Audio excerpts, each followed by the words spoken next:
Estamos en comisión, estamos con el diputado TV. Le vamos a dar la bienvenida a la diputada Silvana Yudis. Buena mañana siempre. ¿Qué tal? Muchas ¿Cómo gracias. están? Bien, Buenas ¿usted? tardes. Bien, bien, bien. ¿Cómo la atiende el otoño? Ay, hace frío, no me gusta el frío. ¿No le gusta? ¿Se abriga mucho para dormir usted? No, pero me No. abrigo para salir, sí. ¿Y tiene árboles y hojarascas? Sí, ayer fue mucho viento. Uf, qué montón. Y salió a hacer Sí. cosas cotidianas. Sí, por supuesto. Y se atajó. Los domingos, familia. Claro. Está bueno eso, ¿no? Sí, por Uno supuesto. se reencuentra con cosas verdaderas. Ujú. Hablando de otras historias y de cuidarnos, uno piensa en los más cercanos y en comunidad. Cuando yo leí régimen especial de control de Propofol, ¿me puede explicar de qué se trata, por favor? Bueno, esto tiene que ver con los medicamentos riesgosos. Tuvimos el año pasado una lamentable situación que costó 114 vidas por la aplicación de fentanilo. Está vinculado, por eso me gusta arrancar un poco poniendo en contexto. Claro. Nosotros aquí en el Congreso trabajamos para crear una comisión investigadora. Esa comisión investigadora terminó el año pasado con un dictamen unánime para señalar la importancia que tiene abocarse a mejorar la trazabilidad de estos medicamentos. ¿Y qué significa El eso? fentanilo es un opioide. El Sí. fentanilo está catalogado como medicamento riesgoso y además está en la mesa de trazabilidad que tiene el Ministerio de Seguridad con la aduana, porque el desvío de fentanilo para droga recreativa se viene dando en todo el mundo. Recreativa. Exacto. Ah. Fíjense que el fentanilo en las ciudades de Estados Unidos, digamos que más consumen esta droga, uno ve esas imágenes en la calle de gente realmente en condiciones Destruidas. deplorables, destruidas, porque justamente el fentanilo provoca eso. En la Argentina nos enteramos y tomó conocimiento el fentanilo porque uno de los laboratorios, que por otra parte, les digo, estos delincuentes de ese laboratorio HBL Pharma hoy están de vuelta en una indagatoria. Porque ¿Están presos? Están presos, gracias a Dios, y hoy están siendo indagados nuevamente Mirá. porque se contaminó en la cadena de fabricación ampollas que fueron distribuidas a el sistema público y privado hospitalario. Esto fue un caso que nos pone mucho en alerta y dijimos, bueno, tenemos que trabajar, además de la comisión investigadora, en la trazabilidad completa del fentanilo. ¿Cuál es la trazabilidad completa? Ver por dónde ingresa al país, porque Claro. no se fabrica el fentanilo, uno importa fentanilo, cómo se trabaja en el sistema de droguerías y de laboratorios y cómo se distribuye. La cadena de trazabilidad llegaba únicamente hasta el hospital. De dentro del hospital hasta el brazo de paciente, lo que yo llamo la trazabilidad de última milla, no estaba registrado. Y lo que descubrimos junto con los familiares de las víctimas que murieron por el fentanilo contaminado o adulterado, es que muy pocas instituciones escriben en la historia clínica del paciente qué lote recibió en el momento. Claro, fíjense que el fentanilo, y lo mismo el propofol, se utiliza en condiciones de riesgo de vida y bueno, los médicos están, por supuesto, tratando de salvar una vida. Claro. Y después tiene que haber todo un sistema de seguridad dentro de la institución. Algunos hospitales, muy pocos en el país lo tienen, la mayoría no. Ahora pasa lo del propofol. ¿Y por qué lo vinculo? Porque el uso del propofol se da junto con el uso de fentanilo. De hecho, las dos muertes que se sucedieron el mes pasado, del anestesista y del enfermero que murieron en condiciones sospechosas y aparentemente por propofol, fueron por los desvíos hospitalarios que se dan en las ampollas de propofol. Me imagino que esos desvíos no son inocentes. No, en general esos desvíos tienen que ver con personal de la salud, como ha pasado en este caso. Hay dos residentes, dos chicas residentes de anestesistas que sustraían el propofol del hospital italiano, aparentemente es lo que se está investigando la causa, y también enfermeros que trabajaban en el hospital Ricardo Gutiérrez. Entonces, cuando fuimos a mirar la normativa específica del propofol, nos dimos cuenta que no es como el fentanilo, digamos, es distinto y es mucho más riesgoso, porque el fentanilo tiene una manera de contrarrestarse. Hay como un antídoto, vamos a decirlo hay que decirlo en estos términos no médicos, pero tiene una manera de contrarrestarse una vez que ingresa el sistema circulatorio. El propofol no. Mirá. El propofol mata directamente. La única manera de que pase la dosis es oxigenando. ¿Por qué? Si ustedes ven en estos dos casos de que se sucedieron el mes pasado, hablan de ambucear. ¿Ambucear qué significa No tengo la en, menor en la, idea. en la terminología médica? Yo tampoco, pero estuve A ver, investigando. enséñanos. Es esa mascarilla que tiene como una gran bolsa que se aprieta y va Sí, ingresando oxígeno claro. a la persona. Bueno, aparentemente en estas fiestas donde el propofol se usaba como droga recreativa junto con el fentanilo, había una persona designada en esa reunión a ambucear a los que veía que tenían problemas para respirar una vez que se pasaban de Uno que rosca creía que la con el sabía toda y, propofol. y te sorprendés, pero Sí, sí, a sí. niveles extraordinarios. Sí. Bueno, ¿podemos preguntar otras cosas? Los Espera que colegas... termino con el propofol. sí, ¿Cuál dale, es entonces dale. el propósito de nuestro proyecto? Es que los sobrantes de propofol, como este no tiene la misma Los trazabilidad que sobrantes. el fentanilo es opiáceo, el propofol es anestésico, los sobrantes o el descarte de esas ampollas que se utilizan con el paciente también tengan un sistema de disposición control, final, porque lo claro. que se descubrió en muchos de los casos de propofol sustraído de las áreas prequirúrgicas o quirúrgicas es que los anestesistas, no digo los anestesistas acusando al gremio, sino que alguna persona vinculada al sistema de salud sacaba esos sobrantes de la ampolla y se los llevaba en otro frasquito. Ya que pibes. Bueno, abrimos el juego Bueno. agenda parlamentaria. Sí, no, diputada, preguntarte, creo que todos estamos con la mirada puesta en el miércoles, viene el jefe de gabinete, ¿cuál es tu expectativa? Bueno, viene a ser el informe que corresponde por la Constitución. Espero, nosotros tenemos toda la vocación de que sea una sesión que transcurra dentro de los parámetros que Convivencia. marca la Constitución y el reglamento de nuestra Cámara para recibir y preguntar. Eso es lo más importante. Hay como 4.800 preguntas que ya fueron Sí. enviadas previamente. Él las va a responder. Y también sabemos, por supuesto, que hay un interés específico en su situación y que seguramente él va a contestar sobre todos los puntos que le pregunten. A eso se le suma también lo que ha circulado que vendría el presidente de la República también. Bueno, es algo novedoso. Ustedes vieron que la otra vez sí. también estuvo el presidente en los palcos. Yo creo que es la primera vez que veo un Sí. presidente en los palcos de visita y hasta ahora no sabemos si va a pasar o no, pero digamos, Ahí está circulando. seguramente van a venir los ministros a acompañar al jefe de gabinete. ¿Becovene? Y le quería preguntar también por la situación del jefe de gabinete, cómo espera que lo reciba este Congreso, donde han intentado, bueno, tratar distintas interpelaciones a su persona, que sabemos que la interpelación es distinta a una exposición de gestión, porque, bueno, puede haber una ida y vuelta. ¿Esperan que sea una sesión complicada, una sesión tensa, o cómo lo están trabajando desde el oficialismo? Miren, son partes del reglamento distintos, pero la verdad es que el jefe de gabinete, tanto en una interpelación como en una moción de censura, que es lo que están planteando, el procedimiento comienza por un jefe de gabinete dando la cara ante el Pleno de Diputados, 257 diputados y el jefe de gabinete. Eso va a suceder mañana. Depende de cómo la oposición vaya priorizando el esquema de preguntas en el tiempo que les queda para las preguntas, se podrá aprovechar o no. Pero yo creo que principalmente es importante que venga y dé la cara, Tal cual. ¿no? Entonces Tal digo, cual. siempre hemos dicho, hubo en otras administraciones jefes de gabinete que ni aparecieron por el recinto. Ujú. Entonces, este es uno de los procedimientos para dialogar. Vos decías, pueden preguntar.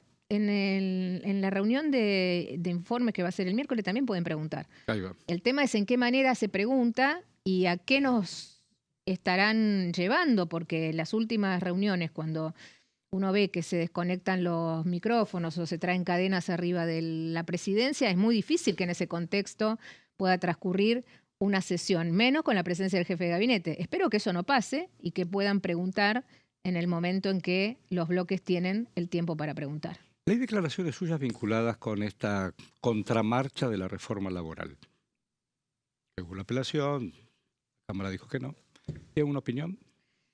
Estamos en víspera del Día del Trabajador y todas esas Creo que es historias. muy importante que la Cámara haya dictado esta sentencia. Primero para demostrar que lo que decíamos cuando sancionamos la reforma no es inconstitucional. Se ha trabajado con todos los sectores y se ha trabajado mucho en el esquema jurídico, con lo cual esa es la primera noticia. La segunda noticia es que está muy bien que la discusión exceda al fuero laboral de la capital federal. Claro. Porque si no, vamos a estar toda la vida diciendo que es un fuero, que no funciona, que es arbitrario, que fija multas millonarias, que hay una industria del juicio, vamos a decirlo, todo desde la recuperación de la democracia hasta ahora lo vamos a sostener y no estaríamos haciendo nada para cambiarlo. Entonces, que haya intervenido la segunda instancia me parece que es muy importante. Yo, volviendo al tema Adorni, diputada, vos has trabajado temas de anticorrupción, temas de ética pública.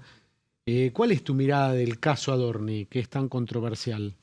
Las explicaciones las dio Adorni, pero además hay una causa vigente que acelera y va muy rápido. Y yo creo que está muy bien que eso pase. Digamos, nunca vi en tiempo real la exposición de cuestiones tan íntimas de un funcionario denunciado o demandado por corrupción. Pero las explicaciones que dio Adorni, ¿le alcanzaron más allá de la cuestión judicial? ¿De qué manera me preguntás? ¿Lo político, lo mediático, lo judicial? Digamos, son No, tres no, caminos distintos. En lo político. Bueno, en lo político vienen el miércoles a dar esas explicaciones. Yo creo que las primeras explicaciones no fueron suficientes. Él mismo lo dijo, lo explicó, lo dijo, digamos, en esa entrevista. Y creo que ahora tiene la oportunidad de profundizar todo esto que él sostiene respecto a cómo fue la evolución de su patrimonio. Ahora, también convengamos que uno está acostumbrado a cuestiones de corrupción, bolso por los conventos, estancias, acumulación de patrimonio, muertes, como el exsecretario del presidente Néstor Kirchner, que terminó asesinado en Fabián Gutiérrez en Calafate. Entonces uno dice que esos niveles de corrupción que tuvo la Argentina, bueno, no lo podés comparar con la compra de un departamento o una modificación. Ahora, No, es más moral, parece. bueno, yo creo que ahí hay que prestar atención a lo que determine la justicia y en el momento en que venga el miércoles a diputados, escuchar todas las precisiones que tenga para hacer sobre su situación. Bueno, no quiero agradecerle solamente, sino también acompañarlo de los colegas de Prensario que le distinguieron. Ah, sí, fue muy lindo. Muy bien. Muy lindo. La verdad es que aprecio mucho a José. Hemos trabajado con ellos, con los dos. Di Mauro también. Y bueno, hace muchísimos años en el tema parlamentario y en el tema periodístico. Y creo que no sé, en estos 3 mandatos debe ser el 5º o 6º premio. Bueno, pero esta porque vez, además de quererse, reconoce su trabajo. Esto me pareció también importante porque es un reconocimiento al trabajo parlamentario de todos los bloques. Es plural, es un momento para encontrarnos y un momento también para destacar a los periodistas. De hecho, el jefe de prensa de mi despacho también ganó el premio. Y está bien eso. Como jefe de prensa. Así que para nosotros fue muy importante este año. Es un congreso distinto, es un congreso mucho más agonal y hostil que el que dejé en el último mandato, pero bueno, nosotros siempre con la misma vocación de ¿Cuándo había sido trabajar. su último mandato? Hasta el 2011. Yo estuve del 2003 al 2007 y renové del 2007 al 2011. Pleno Grupo A, Ley de Medios, claro. Resolución 125. No estoy diciendo que era un trabajo fácil o tranquilo, también era complicado, pero ahora, digamos, es mucho más difícil la construcción de un consenso. Recién hablaba del trabajo en prensa también. Le quería preguntar, porque usted fue una de las pocas diputadas libertarias que habló respecto de lo que pasó en Casa Rosada con las acreditaciones que se suspendieron. No sé si por falta de comprensión de texto de mi parte, que no lo destaco, que no lo descarto, no terminé de entender su mensaje. Que la sala de periodistas no debe cerrarse. Y que creo que, digamos, se está trabajando para la reapertura. Totalmente. Aquí hubo una filtración de una vulnerabilidad supuestamente de seguridad. Se está trabajando dentro de la Casa Rosada con la Casa Militar para que eso se resuelva, pero la sala de periodistas...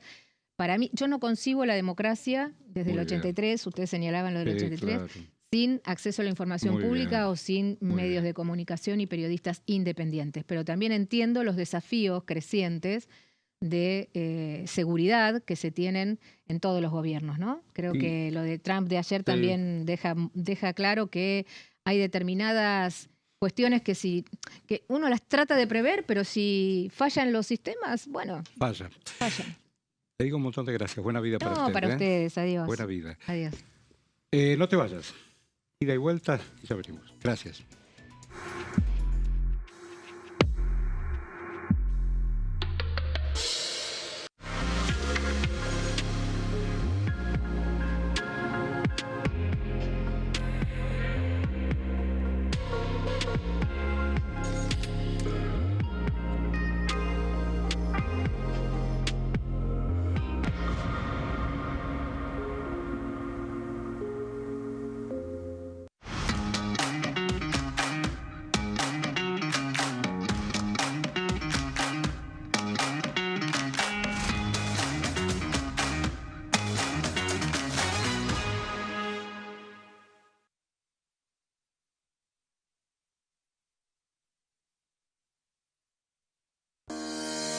Leyes en un minuto. Régimen penal juvenil. El 12 de febrero, la Cámara de Diputados aprobó el nuevo régimen penal juvenil con 149 votos a favor, 100 en contra y 0 abstenciones. A partir de esta ley, se baja de 16 a 14 años la edad en que las personas pueden ser juzgadas penalmente.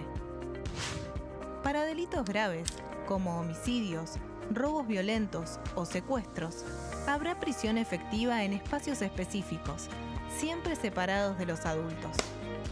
En cuanto a las penas, tendrán un máximo de 15 años.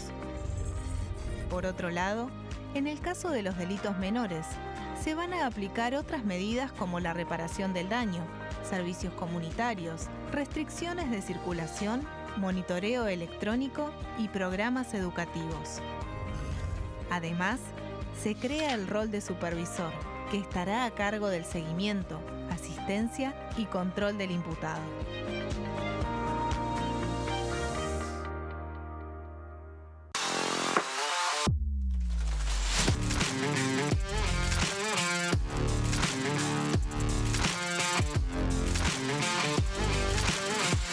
Orden del día, de lunes a viernes, 11 horas.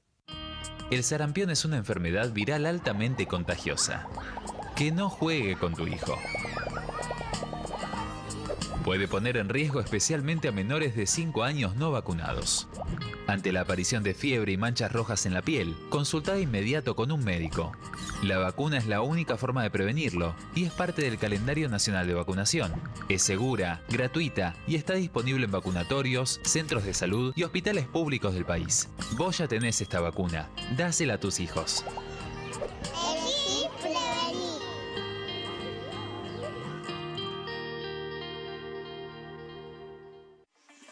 Leyes en un minuto. Acuerdo Mercosur-Unión Europea. Este acuerdo surge luego de 25 años de negociaciones entre ambos bloques y fue ratificado en diputados con 203 votos a favor, 42 en contra y 4 abstenciones. Gracias a esta ley, se crea una de las zonas de libre comercio más grandes del mundo, alcanzando a casi 800 millones de consumidores. En un contexto de fragmentación económica, funciona como una alianza estratégica de cara al futuro. Los puntos más importantes del acuerdo son la eliminación de impuestos y aranceles de importación, lo que facilita el comercio bilateral y la cooperación técnica entre ambos bloques. El acuerdo no se limita a bienes físicos, sino que también incluye regulaciones sobre servicios, propiedad intelectual y desarrollo mutuo. Además, establece un mayor acceso al mercado europeo para productos como carnes, vinos y agroindustria. Adicionalmente, contempla el ingreso de maquinaria y vehículos de origen europeo. Tras ser aprobado por el Congreso, Argentina y Uruguay se convirtieron en los primeros países del Mercosur en ratificar el acuerdo. Este acuerdo consolida una alianza comercial estratégica entre ambos bloques.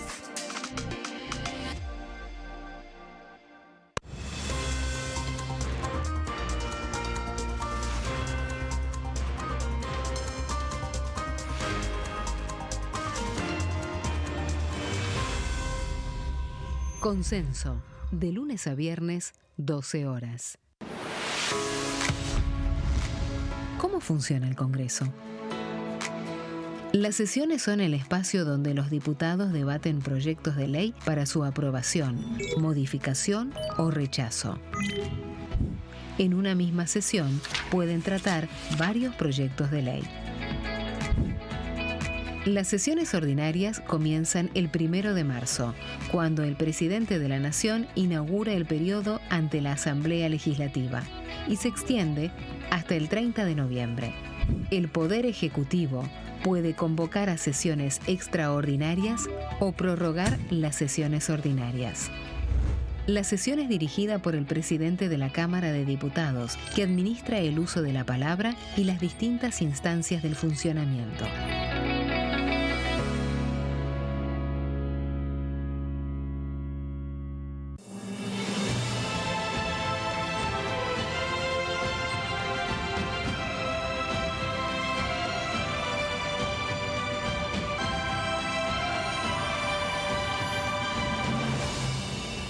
La bancada, de lunes a viernes, 13 horas.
Bueno, aquí estamos, nos reencontramos en comisión.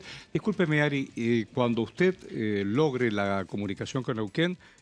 maravilloso. Vamos a Neuquén, por favor.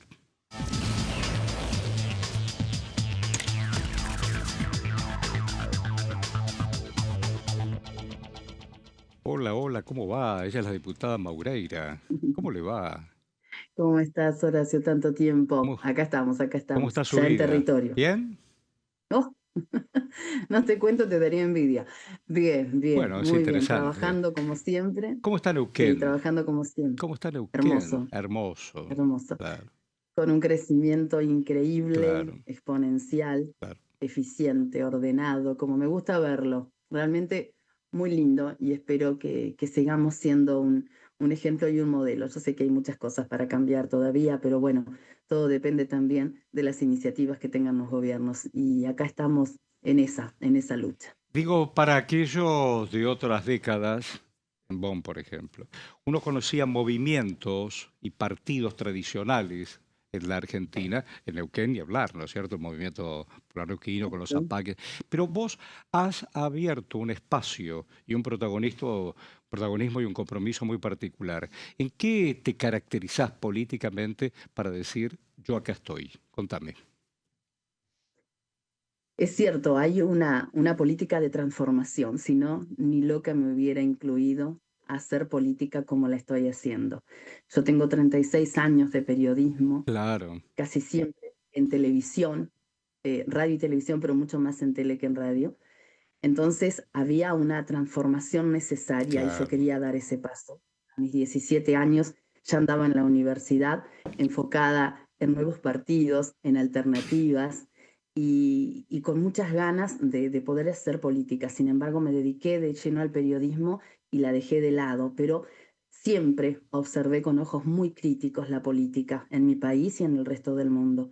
Y cuando tuve la posibilidad, porque este gobernador me convoca, yo elegí acompañarlo porque vi que las cosas que estaba haciendo eran las que yo pretendía también ver desde hace tiempo. La transformación, el orden, la disciplina, los valores sobre todo.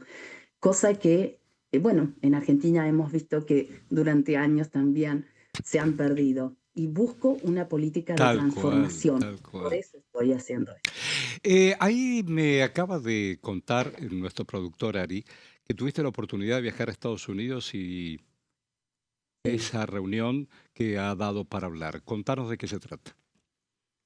Fabuloso, acompañando a AmCham, una empresa, bien, una organización con más de 100 años de aportes a lo que significa el mundo bilateral, ¿no? De Argentina respecto de otras miradas internacionales. Y fuimos un grupo de 4 diputados, 2 senadores, integrantes del Poder Ejecutivo, una vicegobernadora también y de algunas otras áreas de gobierno. La verdad que fue excelente.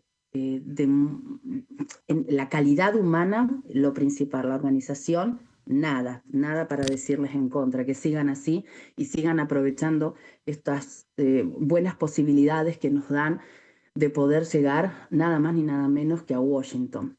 Escuchar qué es lo que está pasando justamente en el país que le ha abierto las posibilidades a Argentina de poder establecer conexiones con el mundo, ¿no? Y darnos cuenta de cómo nos posicionamos. A mí me pasó algo muy especial. Yo en momentos sentí como que tenía hasta un trato preferencial por ser la diputada de Neuquén, porque muchos me catalogaban como la diputada de Vaca Muerta. Y tratando de darles a entender qué es, ¿no es cierto?, lo que nosotros pretendemos a través de Vaca Muerta. No es simplemente un lugar donde aparecen las cosas mágicamente sin poder hacer nada. Necesitamos de la planificación, tanto del público como del privado, y necesitamos enfocarnos en una transformación junto al gobierno nacional también. Así que feliz de lo que pude escuchar, de las inversiones que van a llegar y del apoyo extranjero que tenemos hacia esta provincia. Perfecto. Mira, aquí los colegas que me acompañan, tanto Antonio Ricovene como Guido Braslaki, tienen un par de preguntas. Antonio, por favor. ¿Qué tal, diputada? ¿Cómo le va? Recién hablaba de cómo la convocó a usted a sumarse al proyecto político de su gobernador, esta necesidad de transformar. Y bueno, esa misma necesidad también la empujó a acompañar varios de los proyectos del oficialismo. Quería preguntarle cómo está ahora la relación política entre la neuquinidad y la Libertad Avanza a nivel general, pero también acá dentro de la Cámara de Diputados, donde vemos que todavía el gobierno no puede volver a convocar a una sesión especial. Nosotros no tenemos en principio una mala relación. Yo no la tengo con nadie, ni espero tenerla tampoco con nadie. ¿Una qué? Perdón, no entendí. Mala relación. En principio, soy una persona de mucho diálogo con la que pueden hablar oficialismo y oposición. En ese sentido, soy muy abierta al diálogo y a la escucha permanente. Estoy formada dentro digamos, de ese ámbito y con esas características. Pero bueno, muchos sí nos dicen 2x3, están muy cerca del gobierno, pero en realidad nosotros lo que estamos haciendo es un buen trabajo en conjunto para poder sortear muchos escollos que han quedado en nuestra Argentina. Entonces, estas transformaciones, yo sé que no se pueden dar de un día para el otro. Toda transformación es profunda, es compleja, nos va a llevar tiempo. Y predico, ¿sabés qué? Algo muy fuerte, que es una política humanizada también. Que estemos observando qué es lo que pasa con la gente, esa relación que necesitamos también con la gente para que vuelva a creer en la política, porque en definitiva eso es lo que a mí me hace poder estar también en esa banca, ocuparla con tanto orgullo y con tanta responsabilidad como lo estoy haciendo. Yo estoy solita, como muchos dicen, es un monobloque, pero se pueden hacer cosas maravillosas estando sola también. Sin duda. Saber dialogar y hay que saber escuchar. Sin duda. Braslaki, por favor. Sí, diputada, mencionabas recién que en Estados Unidos te decían te veían como la diputada de Vaca Muerta. Hoy, Vaca Muerta, ser de Neuquén, estar en la posición que ocupas, ¿hay un diferencial que antes no se percibía de la misma manera? Y puede ser que sí. Si vos haces una lectura, nosotros es la primera vez que llegamos al gobierno, es decir, al Congreso en sí, ¿no? Porque la neuquinidad no tenía representación. La neuquinidad es una alianza que se conformó para poder acompañar a Rolando Figueroa en el 2023, llegó a través de esa gran alianza y ese gran espacio tan pluralista, y es ahora en las elecciones de medio términos pasadas que también impulsa 2 candidaturas, como fueron las nuestras, la de Julieta Corrosa en Senado y la mía en diputados. Es decir, nosotros tenemos un gran apoyo, si uno lo observa desde ese punto de vista gubernamental, porque somos las referentes del gobierno en este momento en el Congreso. Pero hay que estar ahí, hay que estar para hacer valer, por supuesto, lo que es la provincia también y lo que está haciendo este gobierno hoy aquí en la provincia de Neuquén. Si por ahí contesté tu pregunta, avísame, si no... No, sí, esa seguramente era la idea. Para entender. Sí, esa es la idea. Te decimos muchas gracias, te deseamos buena vida y buena gestión, y estaremos atentos y sabés que Diputado TV también es tu casa. Muchas gracias. Gracias porque lo sé. Pronto los voy a ir a visitar, tengo muchas ganas de verlos más de cerca. Y por supuesto también tienen las puertas abiertas de mi bloque cuando necesitan. Les mando un gran abrazo. Gracias, Karina, muchísimas gracias. Vale. Bueno, a ver, Ari, estamos en 45 y tenemos un programa muy interesante. Vamos con las placas de Guido y luego cerramos con el querido Adolfo. Dale. Tuyo, bueno. Guido. Tuti. Vamos con las placas. Suerte para mí. ¿Quién va? Guido. Dale, meta. ¿Quién digan? Vamos, bueno, meta. Agenda mañana, entonces, voy rápido, Horacio, porque sé que los tiempos están tiranos ahora. Nos quedó poquito. Mañana se reúne la Comisión de Transportes que preside Jorge Rizotti de la UCR. Está convocada a las 14 horas. ¿Qué te dije? Y para iniciar el estudio, así dice la citación, de diversos proyectos de ley. Trajimos prácticamente todos ellos, vamos a mencionarlos rápidamente. Uno es el proyecto de la diputada radical Karina Banfi de cambiarle el nombre del Aeropuerto Internacional de Ezeiza de ministro Pistarini a presidente Raúl Ricardo Alfonsín. Polémico, podemos anticipar que va a ser polémico. Estaba repasando, no sabemos mucho de Pistarini. Yo me puse a estudiarlo ahora el tema. Pistarini fue un militar que le dio mucho impulso al aeropuerto de Ezeiza. Le decían el hacedor. Fue ministro de Obras Públicas desde los años 40, desde el gobierno que derrocó al presidente Castillo, el golpe de Estado del 43. Y después era cercano a Perón, que lo nombra ministro de Obras Públicas todo el primer gobierno de Perón, el ministro Juan Pistarini. Un militar industrialista, criticado por la diputada Banfi, le destaca esto de que él tenía algunas simpatías, había viajado a Alemania y había estado en actividades en ese momento con el nazismo, no había hecho el saludo nazi, tenía amigos, tenía algunas simpatías,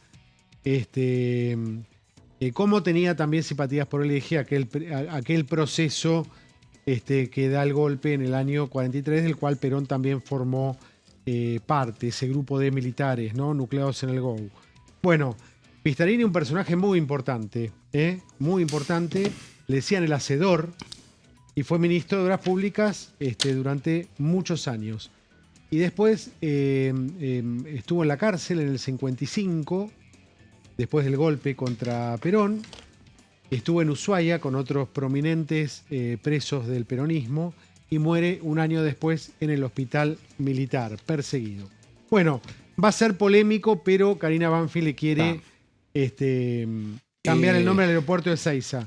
¿Tengo tiempo para seguir con los otros proyectos de mañana? No. ¿No? No, quería intervenir en algo cortito. El aeropuerto de Mar del Plata lleva el nombre de Piazzolla. El aeropuerto de Río lleva el nombre de Jobim, gran compositor. ¿Podríamos ya dejar un poco la política y que la cultura forme parte también de nuestras identidades, ¿no? Digo, en vez de Juan, Pedro, María. Sí, siempre es algo que está... No me quiero equivocar, ¿el de Chile no es Pablo Neruda? No me quiero equivocar. No te lo podría decir con precisión. Bueno, Sí. ¿algo más? No, y la reunión, perdón, algo Sí. para agregar a lo que decía compañero Brailovsky. Es en un momento importante para el mundo del transporte, donde están las Claro. distintas gremiales, tanto empresariales como de trabajadores, pidiendo aumentos a todo lo que se Tal pueda. cual. Sí. tal cual. Por el aumento del combustible, por el aumento de los salarios, por el aumento del boleto también. Entonces, vamos a ver si de ahí, de buen dato. la reunión de mañana, puede salir la convocatoria de algún funcionario. Es un buen dato. Sí. Hay Dígame, 3 o 4 proyectos más, Horacio, te los dejo para la Sí, próxima, para- lo contamos, se la pero están desarrollás. interesantes. Claro, yo lo creo. Sí. En este par de minutos queda ahí Donari. Los que estamos aquí, y seguramente vos o no, yo te voy a decir un nombre. Vamos a hablar de cine. Vamos a hablar de Adolfo Aristarain. Enorme, gigante, ahí lo tenés. Gigante, director cinematográfico argentino.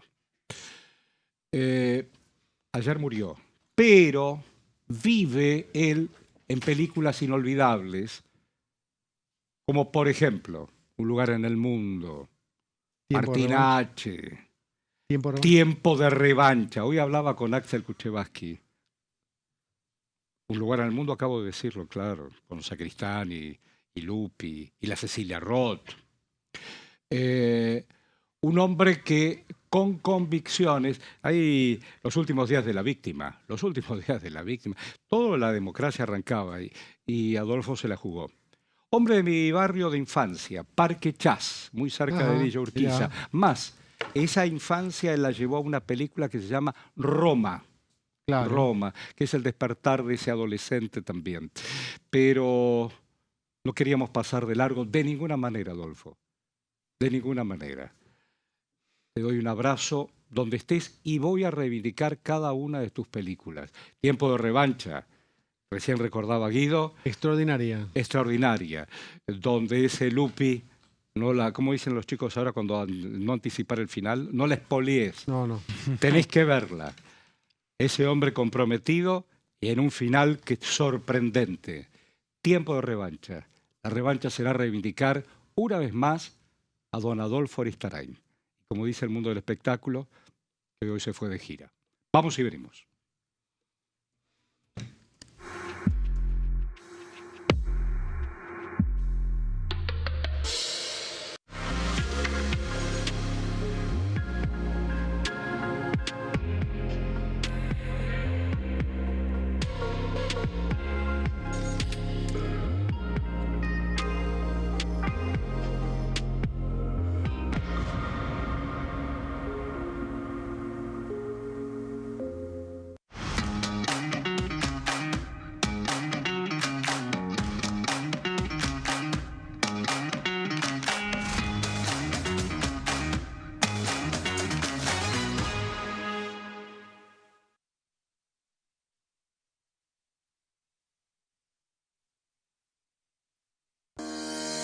Leyes en un minuto. Régimen penal juvenil. El 12 de febrero, la Cámara de Diputados aprobó el nuevo régimen penal juvenil con 149 votos a favor, 100 en contra y 0 abstenciones. A partir de esta ley, se baja de 16 a 14 años la edad en que las personas pueden ser juzgadas penalmente. Para delitos graves, como homicidios, robos violentos o secuestros, habrá prisión efectiva en espacios específicos, siempre separados de los adultos. En cuanto a las penas, tendrán un máximo de 15 años. Por otro lado, en el caso de los delitos menores, se van a aplicar otras medidas como la reparación del daño, servicios comunitarios, restricciones de circulación, monitoreo electrónico y programas educativos. Además, se crea el rol de supervisor, que estará a cargo del seguimiento, asistencia y control del imputado.